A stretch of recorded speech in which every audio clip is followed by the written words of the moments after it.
Tuhan firman-Mu ajaib, kekal meski gunung menghilang. Tiada huruf yang gagal, tak terpatahkan siasat. Hidup seperti-Mu ya Allah, lebih dari emas. Aku bersaksi kitab-Mu, kitab yang suci. Mendengarkan firman-Mu, hibur hati yang luka. Terangilah langkahku kemanapun ku pergi. Biarkanlah firman-Mu berkuasa atasku. Ubahkanku, bebaskanku, ku mau menyenangkan-Mu.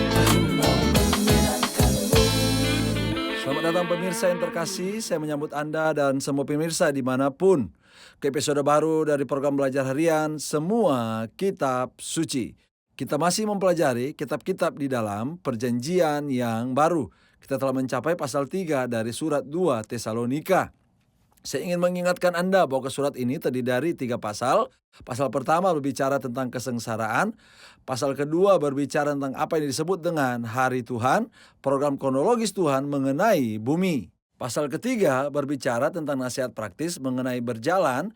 Di episode sebelumnya kita sudah belajar tentang pasal 2 dan berbicara tentang apa yang terjadi setelah pengangkatan dan kedatangan Tuhan untuk penghakiman pada hari Tuhan. Dan kemudian kita membicarakan tentang 2 peristiwa yang sangat serius yang akan terjadi sebelum datangnya hari Tuhan. Kemurtadan besar-besaran dan munculnya manusia durhaka yaitu antikristus, dan seolah-olah kedua cara ini untuk bagian dari rehat manusia. Tetapi di sisi lain Tuhan memiliki 2 sarana untuk pendirian, yaitu penyucian oleh roh dan iman dalam kebenaran. Hari ini dengan anugerah Tuhan, kita akan memulai bagian baru tentang berjalan dalam terang kedatangan Tuhan. Cara kita menjalani hidup ini secara nyata menunjukkan bahwa kita tidak berasal dari dunia yang jahat dan menunggu penghakiman. Izinkan saya di awal episode menyambut tamu-tamu saya, para pelayan Tuhan yang saya hormati yang ada di studio. Saudara Elia Isa dan Saudara Elia Kirolos, selamat datang. Terima kasih. Kami juga menyambut hadirin bersama kami. Selamat datang. Kita akan memulai pembelajaran hari ini dalam beberapa saat lagi. Tetaplah bersama kami.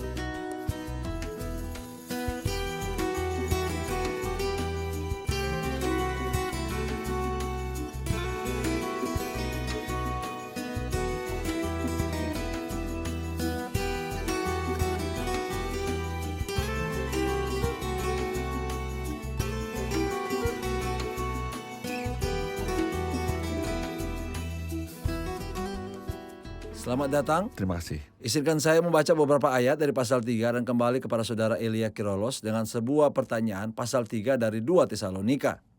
Selanjutnya saudara-saudara, berdoalah untuk kami supaya firman Tuhan beroleh kemajuan dan dimuliakan, sama seperti yang telah terjadi di antara kamu. Dan supaya kami terlepas dari para pengacau dan orang-orang jahat, sebab bukan semua orang beroleh iman. Tetapi Tuhan adalah setia, Ia akan menguatkan hatimu dan memelihara kamu terhadap yang jahat. Dan kami percaya dalam Tuhan bahwa apa yang kami pesankan kepadamu, kamu lakukan akan kamu lakukan. Kiranya Tuhan tetap menunjukkan hatimu kepada kasih Allah dan kepada ketabahan Kristus. Saudara Elia Kirolos, saya membutuhkan komentar Anda atas permintaan Paulus kepada umat beriman untuk mendoakan mereka. Mengapa mereka harus berdoa dan apa saja pokok-pokok doa dari mereka? Ini adalah kebenaran yang luar biasa untuk kita pelajari, bahwa Paulus menulis 14 surat yang diangkat ke surga ketiga.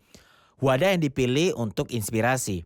Bertanya kepada saudara-saudaranya yang beriman, yang masih muda imannya, untuk mendoakannya. Ini adalah doktrin yang luar biasa, bahwa sebagai orang beriman dan pelayan, kita semua perlu berdoa untuk satu sama lain.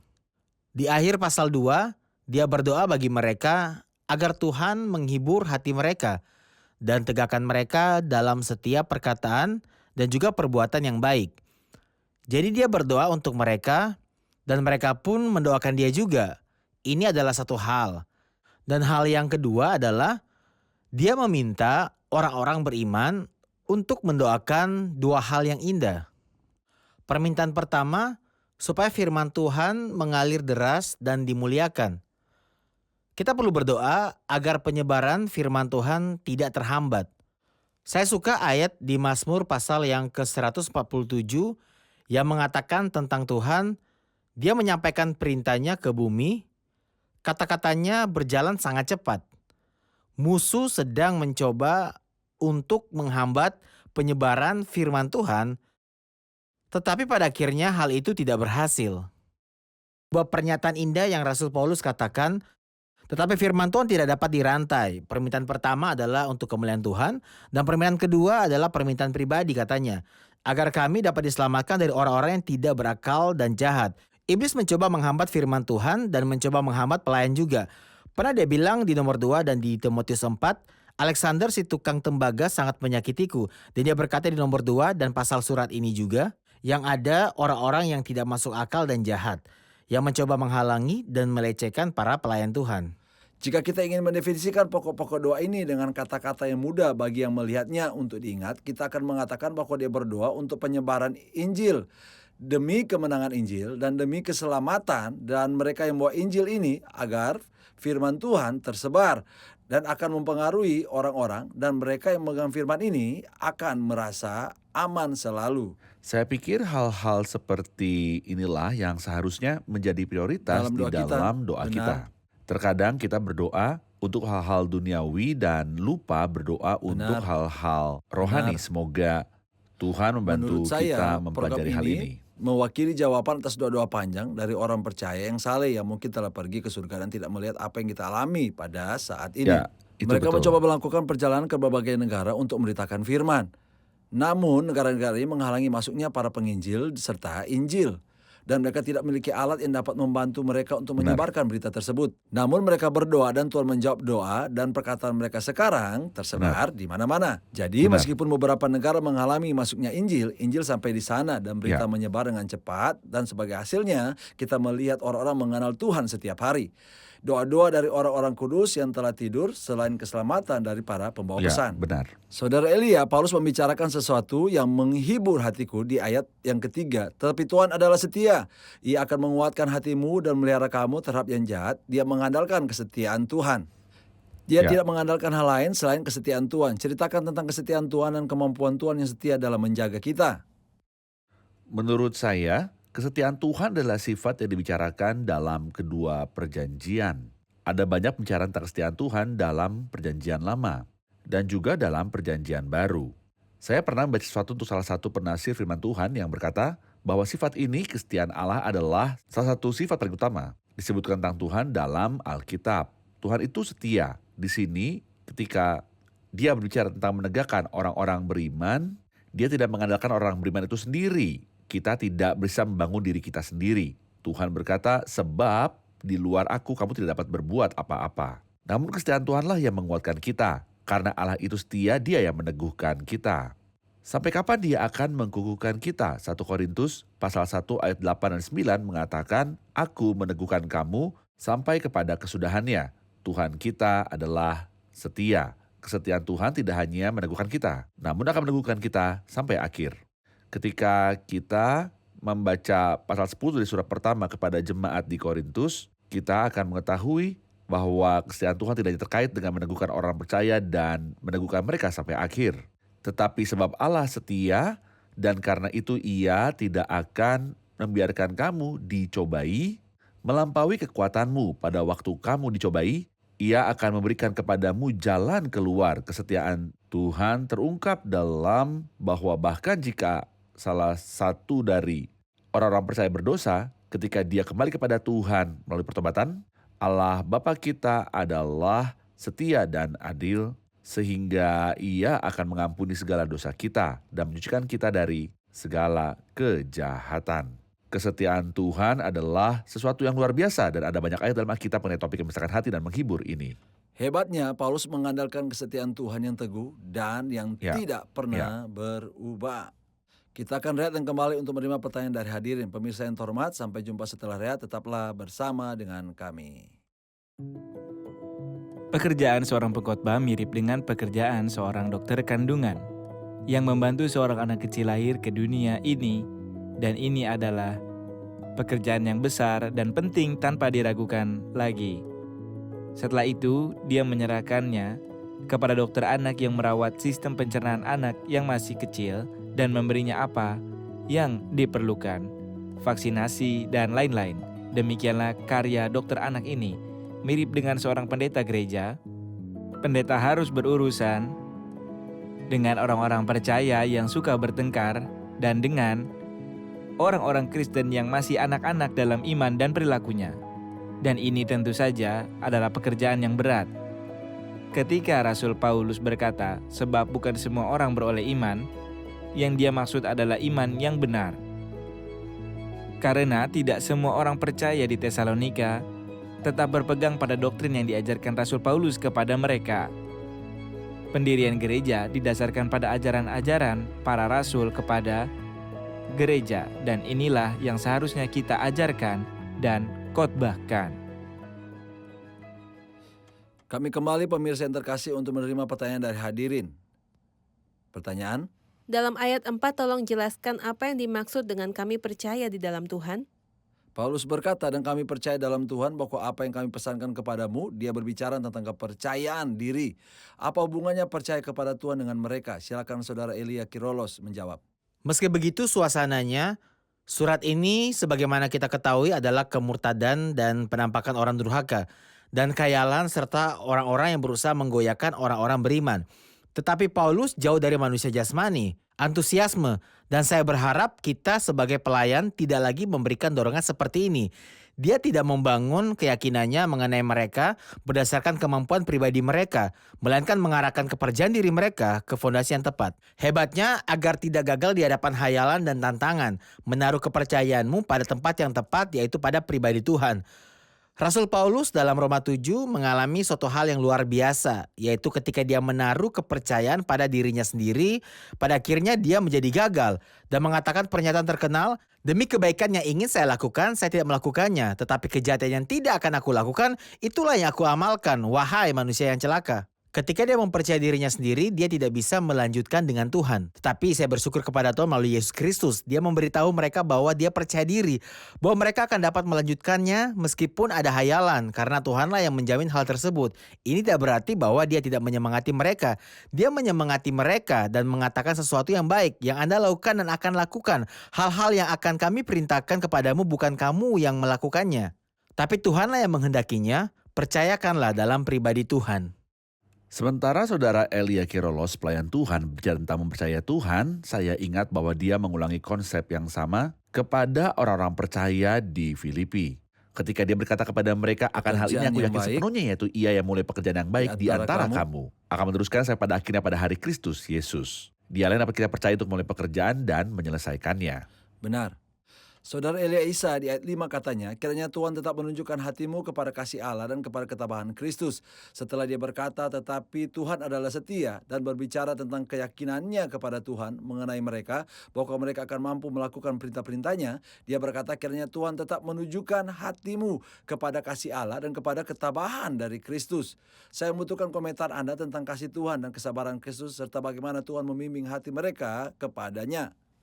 Apa yang benar-benar menakjubkan dan indah mengenai Tuhan adalah bahwa Dia tidak memaksa orang percaya untuk mencintainya, tetapi malah membimbing mereka. Ada perbedaan antara membimbing dan memaksa. Menurut versi Yunani, artinya Dia meletakkan kakimu di jalan ini. Tuhan ingin mengarahkan hati orang percaya kepada sesuatu yang sangat luhur. Hal yang luhur ini adalah kasih Tuhan. Cinta yang telah kita terima dan alami. Dia akan mengarahkan kita pada kasih ini sehingga kita akan mengasihi Tuhan dan rekan seiman kita, bahkan musuh kita. Ini adalah sesuatu yang Tuhan ingin arahkan hati kita ke dalamnya dan juga ke dalam kesabaran Kristus. Ada seseorang dalam Alkitab yang terkenal dan kesabaran Ayub. Yaitu Ayub. Tapi Rasul di sini tidak mengatakan dia dapat mengarahkan hatimu ke dalam kesabaran Ayub, karena kesabaran Ayub ada batasnya. Tetapi ke dalam kesabaran Kristus, yang merupakan kesabaran tanpa batas. Kesabaran Kristus dapat memiliki dua arti. Kesabaran sekarang selama dia di surga terhadap apa yang terjadi di bumi, karena kita berada dalam masa kesabaran Kristus. Dan kesabaran Kristus juga bisa berarti kesabarannya saat ia berwujud manusia di bumi. Semoga Tuhan membantu kita agar hati kita diarahkan pada kasih Tuhan dan juga untuk memiliki kesabaran menghadapi keadaan sulit seperti yang dilakukan Tuhan Yesus Kristus. Saya akan menambahkan sesuatu ketika saya membaca surat ini di mana dia berbicara kepada orang-orang yang menderita. Saya menemukan bahwa dia memberi semangat kepada mereka agar mereka tidak menjadi lemah atau pikiran mereka menjadi lemah, akan teralihkan dari kasih Tuhan. Seolah ia ingin mengatakan satu-satunya hal yang akan menahanmu adalah percaya pada kasih Tuhan sementara engkau menderita karena penganiayaan. Jangan pernah lupa setiap saat bahwa Tuhan mencintaimu. Benar. Jadi kiranya Tuhan tetap menunjukkan hatimu kepada Kasih kasih Tuhan. Allah. Bahkan saat aku dipukul dengan pedang, Tuhan mengasihiku. Sekalipun aku terpisah dari rumahku, Tuhan mengasihiku. Jangan pernah berpikir bahwa kesengsaraan dan penganiayaan ini memisahkan kasih Tuhan dari Anda. Kiranya Tuhan tetap menunjukkan hatimu kepada kasih Allah dan kepada Kesabaran. ketabahan Kristus. Artinya, Kesabaran bersabarlah Kristus. sebagaimana Kristus bersabar saat ini. Dia mengatakan hal ini jangan sampai terjadi kelompok yang teraniaya, mungkin kehilangan kesabaran dan harapan dan keyakinan mereka akan kasih Tuhan bagi mereka.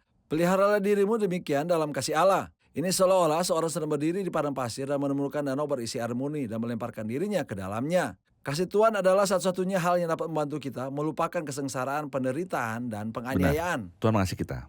Saudara Elia Kirolus, saya akan beralih ke ayat 6. Tetapi kami berpesan kepadamu, saudara-saudara, dalam nama Tuhan Yesus Kristus, supaya kamu menjauhkan diri dari setiap saudara yang tidak melakukan pekerjaannya, yang tidak menurut ajaran yang telah kamu terima dari kami. Saya memerlukan penjelasan Anda mengenai perintah ini, menjauh dari setiap saudara yang tidak melakukan pekerjaannya. Apa artinya ini? Saya suka gaya lembut Rasul Paulus ketika dia berkata, kami perintahkan kepadamu dalam nama Tuhan kami Yesus Kristus. Meskipun Rasul Paulus sangat baik hati, seperti yang dia katakan dalam surat pertama pasal yang kedua. Tetapi kami berlaku lemah lembut di antara kamu, sama seperti ibu menyusui. Tapi pada saat yang sama, meski memiliki kelembutan dan cinta, dia tidak berkompromi dengan mengorbankan kebenaran. Sangat menyenangkan bahwa pelayan mempunyai kombinasi tentang hal-hal ini. Bahwa dia memperlihatkan belas kasihan dan kasih sayang yang lembut kepada saudara-saudaranya. Namun dia tidak pernah berkompromi mengenai kebenaran. Kepadanya kami tidak menyerah bahkan 1 jam pun agar kebenaran Injil dapat terus ada pada kamu. Ada banyak orang dimanapun di pertemuan dan di gereja yang menyalahgunakan kebenaran dan menyalahgunakan kesetiaan Tuhan dan kasih Tuhan kepada mereka. Mereka mengira selama Tuhan itu setia dan sabar dan dia mencintai mereka, maka mereka dapat hidup tidak teratur dalam kemalasan. Mereka mengira selama Tuhan itu setia dan baik hati dan dia akan segera datang, maka mereka tidak perlu bekerja. Mereka juga mengira demikian sejak orang beriman adalah satu tubuh. Maka mereka bisa secara finansial bergantung pada orang percaya lainnya. Rasul Paulus meminta mereka menghindari sikap tersebut. Dia mengajar mereka secara bertahap mulai dari surat pertama dan berbicara lebih dari sekali tentang masalah ini. Pertama kali pada pasal 4 ayat yang ke-11, dia berkata, "Aku bertanya padamu, dan bekerjalah dengan tanganmu sendiri, seperti yang kami perintahkan kepadamu." Dan kemudian dia berbicara lagi di pasal 5 ayat 14 dalam surat pertama, "Peringatkanlah mereka yang nakal, namun ada pula yang masih bersikeras.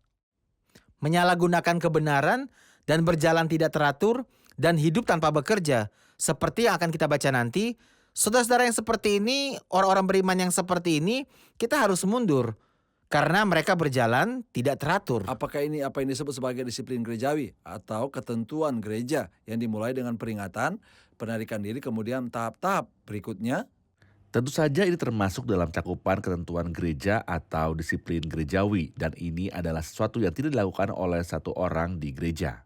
Hal ini seharusnya tidak terjadi di gereja, tetapi ketentuan gereja harus dikeluarkan oleh gereja lokal tempat orang tersebut berasal. Dan gereja memiliki tanggung jawab besar mengenai masalah ini. Ini bukanlah pendapat pribadi kami, tetapi ketika Tuhan telah naik ke surga, dia tidak menyerahkan wewenang untuk memutuskan masalah-masalah gerejawi di bumi kepada seorang individu yang bertanggung jawab, tetapi kepada gereja itu Gereja sendiri. berarti perkumpulan orang-orang Ya, percaya. jadi kita mungkin ingat misalnya dalam Matius 18 ketika Tuhan mengakhiri pembicaraannya tentang mengatur hubungan di antara orang-orang beriman. Dia berkata kepada gereja, sesungguhnya apa yang kamu ikat di dunia ini akan terikat di surga.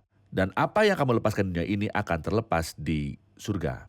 Juga dalam 1 Korintus pasal yang kelima, ketika ada kejahatan moral yang tidak dihakimi, Paulus tidak menghakiminya. Tapi berkata kepada mereka, bila mana kita berkumpul dalam roh, kamu bersama-sama dengan aku. Orang terus diserahkan dalam nama Tuhan Yesus kepada iblis ini adalah otoritas apostolik. Tapi dia berkata kepada mereka, usilah orang yang melakukan kejahatan tentang kamu. Benar. Perang gereja ada yang mengeluarkan yang jahat. Tuhan berkata dalam Matius 18, apabila saudaramu berbuat dosa, tegurlah dia di bawah 4 mata. Lalu dia berkata, jika ia tidak mendengarkan engkau, bawalah dia seorang atau 2 orang lagi. Jika ia tidak mau mendengarkan mereka, sampaikanlah soalnya kepada jemaat. Gereja mempunyai keputusan akhir dalam keputusan ini. Saudara Elia, jangan sampai ada yang salah memahami ketentuan gereja. Seolah-olah gereja mengeluarkan ketentuan, menyisihkan tanpa ada referensi Alkitab. Apakah ini semacam kekejaman dari pihak gereja ketika gereja mengeluarkan ketentuan terhadap seseorang? Bukankah hal ini bertentangan dengan prinsip kasih, persahabatan, dan saling mendukung? Tentu saja, mengeluarkan ketentuan, menyisihkan atau menarik bukanlah langkah pertama yang dilakukan gereja. Tapi ada langkah-langkah sebelumnya seperti menunjukkan kasih dan nasihat. Jangan anggap dia sebagai musuh, tapi peringatkan dia sebagai saudara. Tapi jika orang ini tidak patuh, maka gereja harus menghakiminya, atau Tuhan akan menghakimi seluruh gereja. Hal ini kita baca dalam 1 Korintus 5. Apakah kamu tidak tahu itu? Sedikit lagi, doktrin jahat atau berjalan tidak teratur yang tidak dihakimi oleh gereja, mengkamirkan seluruh adonan. Kami juga mencatat bahwa dalam urutan yang benar dari gereja Tuhan, tidak ada seorang pun yang berperilaku menurut kehendaknya sendiri atau menurut kesukaan pribadinya mengenai ketentuan-ketentuan yang ada di gereja. Gereja adalah perkumpulan Tuhan dan Tuhan telah memberinya perintah yang jelas dalam 1 Korintus pasal 5 ayat yang ke-12. Ketika dia berkata, sebab apa urusanku dengan menghakimi orang-orang yang berada di luar juga? Awak kamu tidak menghakimi mereka yang ada di dalam? Namun mereka yang berada di luar Tuhanlah yang menghakimi. Oleh karena itu jauhkanlah orang jahat dari dirimu. Ini adalah perintah ilahi. Untuk menyingkirkan orang jahat atau Tuhan akan menghakimi seluruh gereja. Atau Tuhan akan menghakimi seluruh gereja-gereja. Bagus bahwa Anda telah menyebutkan bahwa ketentuan gereja seperti pengusiran mewakili tahap terakhir setelah kegagalan semua cara lain dengan saudara tersebut. Tetapi tentu saja ini bukan hal yang pertama. Baik, penonton mungkin memiliki pertanyaan, mari kita terima pertanyaan dari penonton. Pertanyaan? Ketika saya memikirkan tentang permintaan Rasul Paulus kepada orang-orang percaya di gereja untuk berdoa memohon firman Tuhan, saya ingin tahu apa peran doa saya. Saya tahu bahwa Tuhan mengawasi firman-Nya untuk menentukannya, namun apa dampak doa saya? Sebenarnya saya menemukan bahwa Tuhan bekerja, namun apa yang ditambahkannya dengan berbagai metode, bahkan tanpa menggunakan pelayan untuk menyampaikan firman-Nya kepada orang-orang. Namun apa peran doa saya? Apa yang bisa dilakukan oleh doa saya? Karena Tuhan mengawasi firman-Nya untuk melaksanakannya, mengapa saya harus berdoa agar firman Tuhan berjalan dengan cepat? Dan jika Tuhan menyelamatkan jiwa-jiwa, mengapa kita bekerja keras dan pergi berkhotbah? Dalam skala yang sama, jika Bapak mengapa kita harus berdoa? Hal ini tidak bertentangan dengan hal tersebut. Allah menepati firman-Nya dan menyelamatkan jiwa-jiwa. Tapi Tuhan, Ayah kami, senang jika kami berbagi bersamanya misi dan pekerjaannya. Dia menjadikan kita orang-orang percaya menjadi duta-duta Kristus. Seolah-olah Allah adalah duta-duta Kristus memohon melalui kami. Kami berkhotbah dan Tuhan menyelamatkan. Kami berdoa dan memohon dan Tuhan yang melaksanakan dan menegakkan. Dia ingin kita mengambil bagian dalam pekerjaannya. Jadi dialah yang bekerja, tetapi dia ingin berbagi dengan kita nikmatnya pekerjaan itu. Tuhan sendiri dikatakan, karena itu mintalah kepada Tuhan yang mempunyai tuayan supaya ia mengirimkan pekerja-pekerja. Padahal dialah yang mengerjakan dan yang mengutus. Selain itu menurut saya sungguh luar biasa ketika kita berdoa, kita bisa menunjukkan kasih sayang Tuhan yang sama terhadap orang-orang berdosa yang malang itu. Jadi jika saya keras hati dan tidak memiliki kasih sayang dan saya tidak berdoa untuk jiwa-jiwa yang miskin agar firman Tuhan sampai kepada mereka, bukankah ini akan mendukakan hati Tuhan? Benar. Saya sebagai orang yang punya hubungan dengan Tuhan Yesus Kristus harusnya mempunyai kasih sayang Kristus di hatiku. Dan itulah sebabnya aku berdoa. Tuhan berdoa bagi mereka yang menyalibkan Dia. Selama Dia disalib, maka kita mempunyai misi atau tanggung jawab untuk berdoa. Oke. Saudara Elia Esa melanjutkan pembicaraan tentang mereka yang jalannya tidak tertib, katanya tentang dirinya di ayat 7, sebab kamu sendiri tahu bagaimana kamu harus hidup mengikuti teladan kami. Karena kami tidak lalai bekerja di antara kamu dan tidak makan roti orang dengan percuma, tetapi kami berusaha dan berjerih payah siang dan malam, supaya jangan menjadi beban bagi siapapun di antara kamu. Paulus menampilkan dirinya sebagai contoh. Sebuah Beri contoh. saya gambaran terakhir tentang panutan sebelum kita menutup episode ini. Nyatanya, ini bukan pertama kalinya Paulus bicara tentang dirinya sebagai teladan. Dalam surat pertama juga, dia mengatakan kepada mereka bahwa mereka harus mengikutinya dan bahwa kehidupannya dan kehidupan para sahabatnya adalah teladan dan teladan yang baik. Namun di sini terkait persoalan saudaranya yang tidak tertib, ia juga menghadirkan dirinya sebagai teladan. Dia tidak memakan roti siapapun secara cuma-cuma. Dia pernah berkata bahwa dengan tanganku sendiri aku telah bekerja untuk memenuhi keperluanku dan keperluan kawan-kawan seperjalananku. Dia bekerja sebagai pembuat tenda agar tidak menjadi beban bagi salah satu dari mereka. Jemaat Tesalonika adalah saksi bahwa Rasul Paulus menampilkan dirinya sebagai contoh, meskipun itu adalah haknya sebagai pelayan Injil untuk makan dan hidup dari Injil. Tapi menurut saya, dia tidak mengambil apapun dari orang-orang percaya di Tesalonika atau orang percaya di Korintus agar tidak menjadi beban bagi siapapun di antara mereka. Alangkah baiknya jika seorang menjadi teladan dalam perkataan dan tingkah lakunya. Dan jika dia punya kemampuan untuk bekerja, dia harus bekerja secara berurutan. Tidak menjadi beban bagi siapapun meskipun dia melayani Tuhan, itu baik. Terima kasih, kita telah mencapai akhir episode. Saya akan menyimpulkan episodenya bersama hadirin.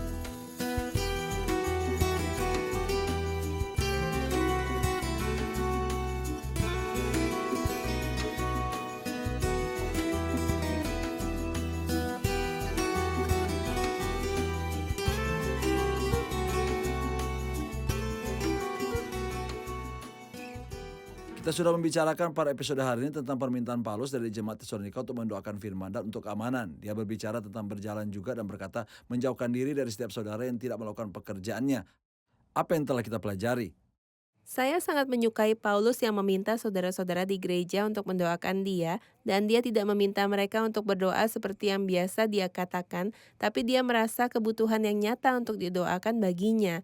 Hal ini menunjukkan bahwa bahkan Rasul ini yang merupakan wadah inspirasi Tuhan, dan seberapapun pengetahuan Alkitabiahnya tetap membutuhkan doa saudara-saudaranya.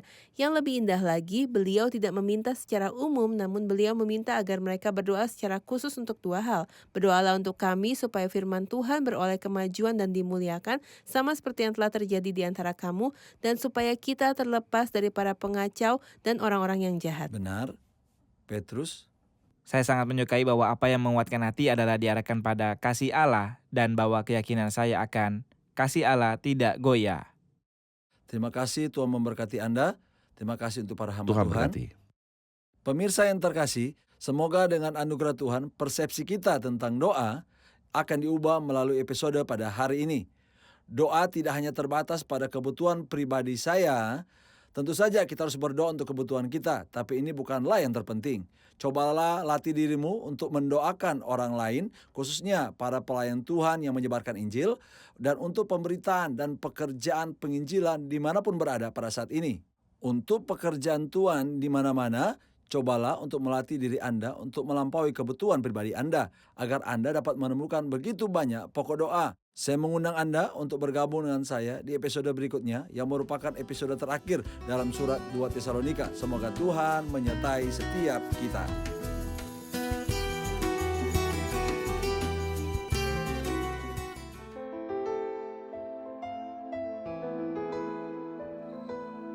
Tuhan firman-Mu ajaib, kekal meski gunung menghilang.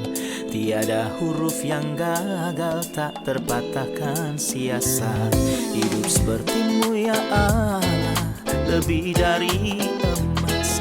Aku bersaksi kitab-Mu, kitab yang suci. Mendengarkan firman-Mu, hibur hati yang luka.